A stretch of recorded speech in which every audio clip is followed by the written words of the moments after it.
صلی اللہ تعالی علیہ وسلم نے فرمایا تابعوا بین الحج والعمرہ، حج اور عمرہ پے بپے کرو، یکے بعد دیگرے کرو۔ حج کے لیے جاؤ، حج کر کے گھر چلے آؤ، پھر سال کے درمیان میں عمرے کے لیے جاؤ،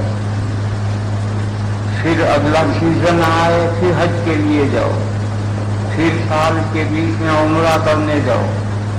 ایک سال میں 2 مرتبہ حج کے موسم اور عمرہ درمیان سال میں۔ اس کے 2 فائدے ہیں۔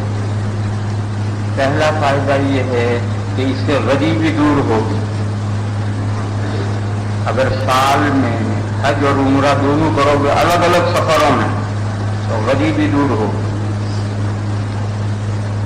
کوئی یہ سوال کر سکتا ہے کہ حج میں 70,000 روپیہ خرچ ہوتا ہے اور عمرے میں 30,000 روپیہ خرچ ہوتا ہے، تو 1 لاکھ تو سال بھر میں خرچ کر دیے، غریبی کہاں سے دور ہوگی اور غریب ہو جائے گا؟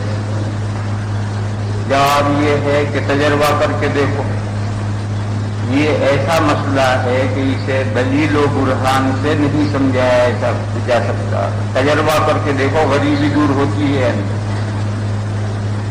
دوسرا فائدہ یہ ہے کہ اس سے گناہ صاف ہوں گے، گناہ ختم ہوں گے، گناہ معاف ہوں گے۔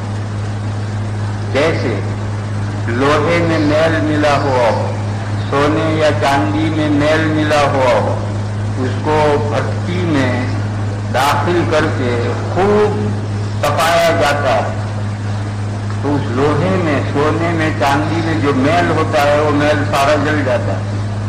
اسی طریقے سے آدمی میں جو میل ہے وہ میل گناہوں کا زائل ہو جائے گا، دور ہو جائے گا۔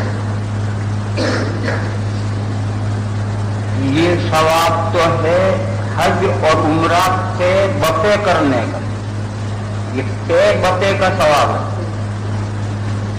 اور اگر حج مقبول نصیب ہو جائے تو اس کا ثواب سوائے جنت کے اور کچھ ہے ہی نہیں، یعنی اس کا ثواب جنت ہی ہے۔